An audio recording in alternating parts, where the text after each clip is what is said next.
আজকের প্রথম খবরটা হলো সড়ক দুর্ঘটনায় আহত দক্ষিণকুল গ্রামের আব্দুল আজিজের মৃত্যু।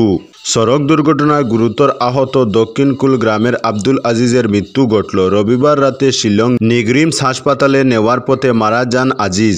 শুক্রবার সন্ধ্যায় বাঙ্গার মাছলি সৎসঙ্গ মন্দিরের সামনে অটো এবং ফিস্তা ফোর্ড গাড়ির মধ্যে ভয়ঙ্কর সংঘর্ষ হয়। এতে গুরুতর আহত হয়েছিলেন আব্দুল আজিজ, যার বয়স ছিল 38। এছাড়া আরও কয়েকজন। দুর্ঘটনায় গুরুতর আহত আজিজকে উদ্ধার করে শ্রীগৌরী হাসপাতালে নিয়ে যাওয়া হয়। সেখান থেকে তাকে শিলচরে একটি বেসরকারি নার্সিংহোমে নিয়ে যাওয়া হয়। অবশেষে রবিবার আজিজকে নিয়ে শিলং নিগরিম হাসপাতালের উদ্দেশ্যে রওনা দেন পরিবারের লোকরা। রাত 8:30টায় মেঘালয়ের উমকিয়ান নামক স্থানে পৌঁছার পর আব্দুল আজিজ মৃত্যুর কুলে ঢলে পড়েন। তার পরিবারে রয়েছেন স্ত্রী, 3 ছেলে। আজকের পরবর্তী খবরটি হলো গৌহাটির হোটেলে কার্বি আংলংয়ের যুবতী দলবদ্ধ ধর্ষণ, গ্রেফতার 2 জন। গৌহাটির একটি হোটেলে কার্বি আংলংয়ের বাসিন্দা বছর 20-এর জৈনক যুবতীকে দলবদ্ধভাবে ধর্ষণের অভিযোগে 2 যুবককে গ্রেফতার করেছে পুলিশ। গ্রেফতারকৃত 2 অভিযুক্তকে এবিসি গ্রিল জংশনের মালিক চন্দন মহন্ত এবং তার কর্মচারী রোহন আলী বলে পরিচয় পাওয়া গেছে। রবিবার গৌহাটি ডিসিপি সেন্ট্রাল অমিতাভ বসুমাতারি এ খবর দিয়ে জানিয়েছেন, শনিবার রাত প্রায় 9টায় ভুক্তভোগিনী একটি অভিযোগ দায়ের করেছিলেন। তার অভিযোগ, মহাশিবরাত্রির রাতে 2 যুবক তাকে এবং তার এক বন্ধুকে মদ এবং গাঁজা খেতে দিয়েছিল। মদ ও গাঁজা খেয়ে তাদের সঙ্গে যেতে বলেছিল তারা। তার বন্ধু তাদের সঙ্গে যেতে অপারগতা জানালে অভিযুক্তরা অভিযোগকারিণী ভুক্তভোগিনীকে একটি বাইকে করে রাজগড়ের রশ্মি হোটেলে নিয়ে যায়। সেখানে তারা তাকে বলপূর্বক মদ্যপান করিয়ে উপর্যুপরি ধর্ষণ করে। পল্টন বাজার থানার পুলিশ উভয় অভিযুক্তকে হেফাজতে নিয়ে তাদের বিরুদ্ধে সংশ্লিষ্ট আইনের নির্দিষ্ট ধারায় মামলা রুজু করে তদন্ত শুরু করেছে।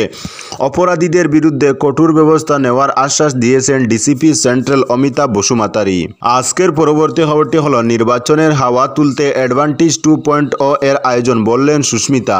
নির্বাচনের হাওয়া উঠাতে অ্যাডভান্টেজ 2.0 আসামের আয়োজন করেছে বিজেপি সরকার। রবিবার তৃণমূল জেলা কার্যালয়ে এক সাংবাদিক সম্মেলন করে এমনই মন্তব্য করেন সাংসদ সুস্মিতা দেব। তিনি বলেন, অ্যাডভান্টেজ 2.0 আসাম যে কোনো মানুষ করতে পারে। পশ্চিমবঙ্গের মুখ্যমন্ত্রী মমতা বন্দ্যোপাধ্যায় করেছিলেন, কিন্তু মূল কথা হলো 2018 থেকে 2025 সাল পর্যন্ত কিছু করতে না পেরে নির্বাচনের হাওয়া তুলতে বিজেপি সরকারের এই আয়োজন। অ্যাডভান্টেজ 2.0 আসাম অনুষ্ঠিত হয়েছিল যে একটা বসার সোফা ও একটা চেয়ারের ভাড়া লক্ষ লক্ষ টাকা। এই আয়োজন করে সরকারের ক্ষতি হলো না লাভ হলো, তিনি প্রশ্ন তুলেন। নীতিন গডকরি 25,000 কোটি টাকার রাস্তার কথা বলেছেন। সুস্মিতা দেব বলেন, 25,000 কোটি টাকার রাস্তা কাজ হবে কি না তা সময় মতো দেখা যাবে। 25,000 কোটি টাকার রাস্তা সিমেন্ট লুবিদের জন্য তৈরি করা হচ্ছে, অসমের কোনো লাভ নেই বলে জানান সুস্মিতা দেব। এও বলেন, বিজেপি সরকারের আমলে মূল্যবৃদ্ধি, বেকার সমস্যা বেড়ে যাচ্ছে, কিন্তু বিজেপি সরকারের পক্ষ থেকে এ বিষয়ে কোনো ধরনের ব্যবস্থা নেওয়া হয়নি। মানুষকে বোকা বানাতে গোটা করে এই আয়োজন সরকারের। এছাড়া তিনি বলেন, তৃণমূল কংগ্রেস কাউকে ভয় পায় না এবং তৃণমূল কংগ্রেস কোনো দলের সঙ্গে যোগদান করবে না বলে কড়া ভাষায় জানিয়ে দেন সাংসদ সুস্মিতা দেব। জনগণের স্বার্থে, জনগণের পাশে থেকে জনগণের সুবিধার্থে কাজ করে যাবে তৃণমূল কংগ্রেস। আজকের পরবর্তী খবরটি হলো দিল্লির উদ্দেশ্যে রওনা কনজিউমার্স অ্যাসোসিয়েশনের বরাকের প্রতিনিধিরা। অল ইন্ডিয়া ইলেকট্রিসিটি কনজিউমার্স অ্যাসোসিয়েশনের সর্বভারতীয় কমিটির পক্ষ থেকে আগামী 4 এবং 5 মার্চ যথাক্রমে দিল্লির যন্তর মন্তরের ধর্না শাহ অডিটোরিয়াম হলে জাতীয় অভিবর্তনের আয়োজন করা হয়েছে। উভয় কার্যসূচিতে যোগদান করতে রবিবার বরাক উপত্যকার 3 জেলার 15 জন সহ রাজ্যের 200 প্রতিনিধি গৌহাটি থেকে রওনা হয়েছেন। অল আসাম ইলেকট্রিসিটি কনজিউমার্স অ্যাসোসিয়েশনের অসম রাজ্য কমিটির অন্যতম আহ্বায়ক অজয় আচার্য জানান যে দেশের বর্তমান সরকার বিদ্যুৎ খণ্ডের বেসরকারীকরণের লক্ষ্যে বিদ্যুৎ সংশোধনী বিল 2022 সংসদে পাশ করাতে চাইছে।